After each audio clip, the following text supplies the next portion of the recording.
குரு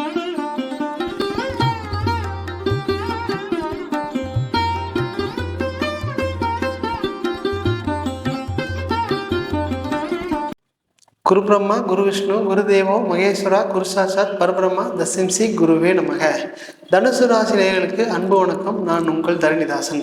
நம்ம குரு பகவான் வக்ர பயிற்சி பற்றி நம்ம இந்த தனுசு ராசிக்கு பார்க்க போகிறோம். அவர் எப்போ வக்ரம் அடைகிறாருன்னு பார்த்தீங்க அப்படின்னா, உங்களுக்கு 9/10/2024 மதியம் பார்த்தீங்கன்னா உங்களுக்கு 11:37 வக்ரநிலை ஆரம்பிக்கிறார். அதுக்கப்புறம் வக்ர நிவர்த்தி எப்போ அடைகிறார்னு கேட்டிங்கன்னா, உங்களுக்கு 4/2/2025 சரியாக 2:30 வக்ர நிவர்த்தி அடைகிறார். அப்போ இந்த குறிப்பிட்ட காலம் 118 நாட்களுக்கு குருவான் உங்கள் ராசிக்கு 6ஆம் இடத்துலேருந்து 5ஆம் இடத்துக்கு பின்னோக்கி வருகிறார். அப்போ இந்த காலகட்டங்களில் என்னென்ன மாதிரி பண்ணால் நல்லா இருக்கும் அப்படிங்கிறது இந்த வீடியோவில் விரிவாக பார்க்க போகிறோம். பாருங்க, நேர்மையாக செயல்படக்கூடிய ராசி அப்படின்னு பார்த்தீங்கன்னா உங்களுக்கு தனுசு ராசி. அப்போ பாருங்க, எப்பவுமே கௌரவத்துக்கு முக்கியத்துவம் கொடுக்கணும் ராசி அப்படின்னா உங்களுக்கு கம்பல்சரி வந்து பார்த்தீங்கன்னா தனுசு ராசி. அம்மா மேலே அதிகமாக பாசம் வைக்கிறது யாருன்னு கேட்டிங்கன்னா தனுசு ராசி நேயர்களாக இருக்குது. பாருங்கள், எப்படி இருந்தாலும் தொழில் செஞ்சே ஆகணுங்கிற ஒரு எண்ணத்தை இருக்குதுன்னா அந்த தனுசு ராசி நேயர்களாக இருப்பாங்க. அப்போ இது எல்லாமே வாழ்க்கையில் நமக்கு வந்து ஈஸியாக எதுவுமே கிடைக்கல, ஒரு போராட்டத்துக்கு பின்னு தான் ஒவ்வொரு விஷயம் கிடைக்குது அப்படின்னு கேட்டிங்கன்னா உங்களுக்கு தனுசு ராசி நேயர்கள் தான் அதிகமாக போராட்டத்துக்கு பின் எல்லாத்தையும் வெற்றி பெறக்கூடிய நபர்களாக இந்த தனுசு ராசி நேயர்களுக்கு போகிறாங்க. அது மட்டும் இல்லாமல் இந்த குரு பகவான் உங்களுக்கு 5ஆம் இடத்தை நோக்கி வர்றார் பார்த்தீங்களா. அப்போ உங்களுக்கு ஆள் மனசில் எதெல்லாம் செய்யணும்னு நினைக்கிறீங்களோ அந்த காலகட்டத்தில் செஞ்சீங்கன்னா மிக சிறப்பாக வரக்கூடிய காலகட்டமாக இருக்குது. பாருங்க, உங்களுக்கு 4ஆம் இடத்துல குரு பகவான் வந்து அதுக்கப்புறம் அந்த அதிபதியும் 6ஆம் இடத்துக்கு போகும்போது தான் இது வரைக்கும் ஒரு இடம் வாங்கி போட்டிருப்பீங்க. அந்த இடம் எப்படா விற்கும் அப்படின்னு ஒரு எதிர்பார்ப்போடு இருந்திருப்பீங்க. அப்போ இந்த குரு பகவான் வக்கரத்தில் கம்பல்சரி விற்கிறதுக்கான காலகட்டமாக இருக்குது. பாருங்க, உங்களோட சொத்து மதிப்பு எவ்வளவோ உழைப்பு எல்லாத்தையும் கொண்டு போய் ஒரு இடத்துல இன்வெஸ்ட் பண்ணியிருப்பீங்க. அந்த இடம் உங்களுக்கு விற்குமா விற்காதான் அப்படிங்கிற ஒரு ஏக்கத்திலேயே வாழ்ந்துட்டு இருப்பீங்க. அது குரு பகவான் வக்கரமாகும் போது அது உங்களுக்கு நல்ல பலனாக கொடுப்பாரு. அப்போது இது வரைக்கும் அந்த இடம் விற்கலைன்னா அந்த இடத்த வாங்கினதுக்கப்புறம் தான் தெரியும் அந்த இடத்துல நிறையா பிரச்சனை இருக்குது அப்படின்னு. அப்போ இந்த காலகட்டத்தில் அந்த குரு பகவான் வக்கரமாகும் போது தான் உங்களுக்கு 100% அந்த இடத்து மூலிமா லாபம் வரப்போகுது அப்படின்னு சொல்லலாம். அது மட்டும் இல்லாமல் எப்படா நம்ம வந்து 5 வருஷமாக 20 வருஷமாக பக்கம் வந்து பார்த்தீங்கன்னா வாடகை வீட்டிலே குடியிருப்போமே, நம்மளுக்குன்னு ஒரு சொந்த இடம் வாங்குமா, வாங்குறதுக்கான அமைப்பு இருக்கா அப்படி ஒரு ஏக்கத்தோடையும் கூட இந்த தனுசு ராசிகள் இருப்பீங்க. அப்போ பாருங்க, உங்களுக்கு 100% 6ஆம் இடத்துல குரு பகவான் நிற்குதுன்னா கடன் வாங்கறதுக்கான வாய்ப்புகள் மிக அதிகம். ஏன்னா ராசியாதிபதியும் 6ஆம் இடத்துல நிற்கிறார் பார்த்தீங்களா. அப்போ கண்ணுக்கு தெரியாமல் கடன் வாங்கறதுக்கான சந்தர்ப்ப சூழ்நிலை உருவாகிட்டே இருக்கும். அப்போ இந்த காலகட்டத்தில் கடன் வாங்கி சுப செலவாக பண்ணுறது மிக சிறப்பான அமைப்பு.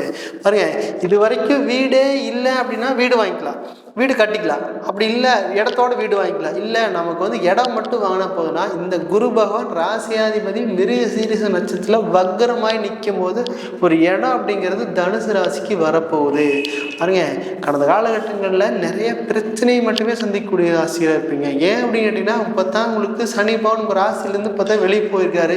அப்பா நிம்மதியாக உட்காரக்குள்ளேயே ஒரு 10ல் உங்களுக்கு கேது பகவான் வந்து குரு பகவான் அங்கே பார்க்குறாருட்டு நிறைய கடன் வாங்க வேண்டிய சூழ்நிலை, தொழிலுக்காக ஒரு ஏமாற்றத்தை சந்திக்கக்கூடிய சூழ்நிலை. நம்ம தொழில் 4 பேருக்கு முன்னாடி கௌரவமாக நிற்கணுமே, ஏன்னா கௌரவத்துக்கு முக்கியத்துவம். அது மட்டும் இல்லாமல் எதிர்பார்ப்பு அதிகம் வரக்கூடிய ராசிகளாக இருக்குது. அப்போ அந்த ராசியில் எது நிறைய லாபத்தை எதிர்பார்ப்பீங்க, அந்த லாபம் உங்களுக்கு எதுவுமே கிடைச்சிருக்காது. அப்போ அந்த மாதிரி சூழ்நிலையும் நிறைய வந்து கொண்டே இருக்கும். நம்ம பார்த்திங்கன்னா 10 பேர் இருக்கிறதுல நம்ம கொஞ்சம் வித்தியாசமாக நம்ம தொழில் செய்வோம்னு நினைப்பீங்க. அந்த தொழில்னால நிறைய ஏமாற்றத்தை மட்டுமே சந்திச்சிருப்பீங்க.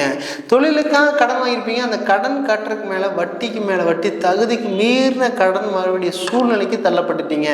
இது என்ன பண்ணுறதுனே தெரியல, ஏதாவது விற்று தான் கட்டணுமா இல்லை தொழிலை விட்டுட்டு தான் வரணுமா அப்படிங்கிற எண்ணத்தோடையே வாழ்ந்துருப்பீங்க. பாருங்கள், அந்த குரு பகவான் உங்கள் ராசியில் இருக்கு 6ஆம் இடத்துல, உங்கள் ராசியாதிபதியே 6ஆம் இடத்துல வக்கரமாய் 10ஆம் இடத்தை பார்க்கும்போது தான் உங்களுக்கு தொழிலில் நீங்கள் ரீஎன்ட்ரி ஆகி போகிறீங்க.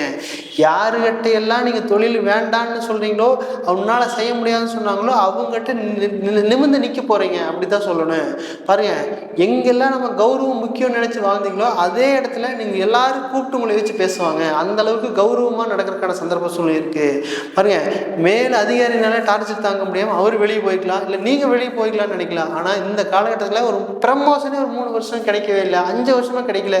எப்போ தான் கிடைக்கும், இல்லை கிடைக்காதா, இல்லை வேறு வேலைக்கு தான் போயிடலாமான்னு எண்ணத்தோடய வாழ்ந்திருப்பீங்க. நிம்மதியாக படுத்தா தூக்கம் கூட இல்லை. அது நம்ம புலம்புறதுக்கான சந்தர்ப்ப சூழ்நிலை வந்து கொண்டே இருக்கும்.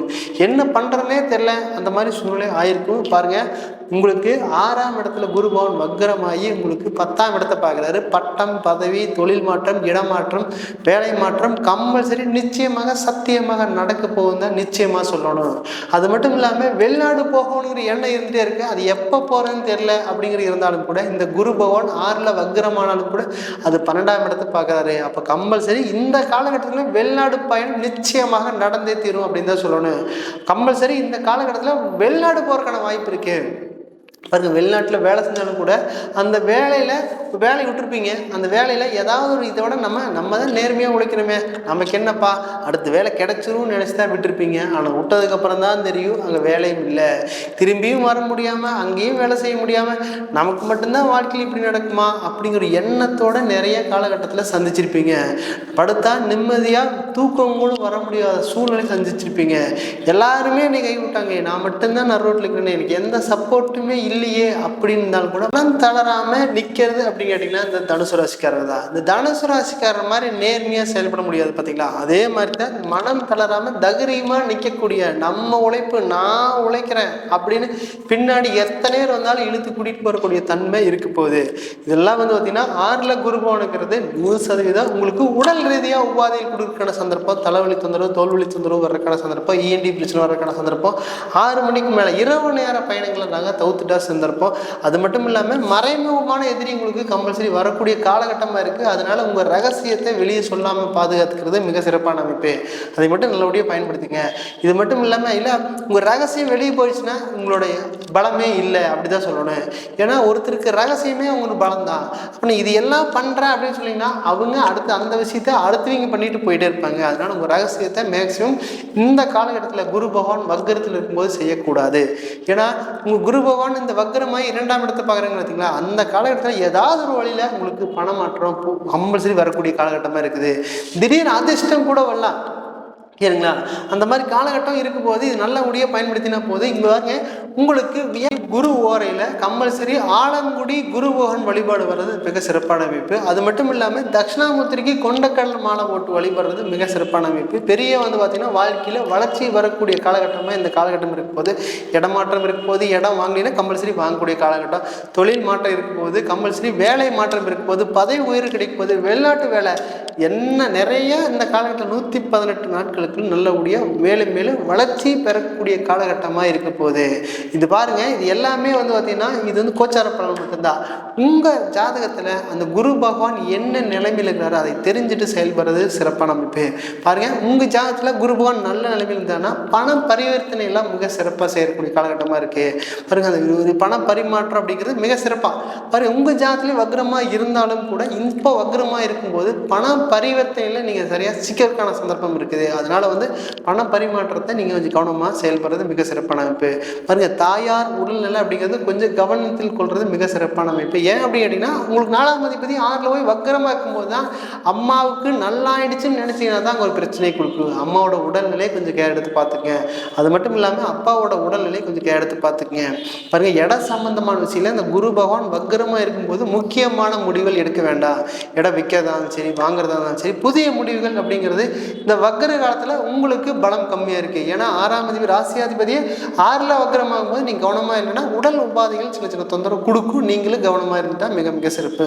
அது எல்லாமே பாருங்கள், இங்கேருந்து வண்டி வாங்கணும் அப்படி வாங்கணும்னு நினச்சாலும் கூட இந்த காலகட்டம் உகந்த காலகட்டம் இல்லை. ராசியாதிபதி 7 நிற்கும் போது வாங்கலாம். அடுத்தது பார்த்தீங்கன்னா குரு பகவான் வக்கர நிலையிலிருந்து அடுத்த கட்டத்துக்கு போகும்போது வாங்கலாம். இப்போதைக்கு வண்டி வாகனத்தை தவிர்த்துக்கிறது நல்லது. இரவு நேர பயணங்களும் தவிர்க்கிறது நல்லது. இது பழைய வண்டி வேணால் வாங்கிக்கலாம், ஆனால் புது வண்டி அப்படிங்கிறது உங்களுக்கு பலம் இல்லை, இப்போதைக்கு வாங்க வேண்டாம். அது மட்டும்தான் உங்களுக்கு சொல்லலாம். பாருங்க, உங்கள் ஜாதகத்தில் குரு பகவான் திசையோ அந்தரமோ புத்தியோ போதுன்னு பார்த்துட்டு செயல்படுறது மிக மிக சிறப்பான அமைப்பு. இது பாருங்க, உங்கள் ஜாதகம் பார்க்க விரும்பினால் கீழே கொடுக்கப்பட்டுள்ள தொடர்பு கொள்ளலாம். நான் உங்களிடமிருந்து விடைபெறுவது உங்கள் தரணிதாசன், பாரம்பரிய முறை ஜோதிடர். நன்றி, வணக்கம். மற்றும் மேலொரு பதில் பார்க்கலாம்.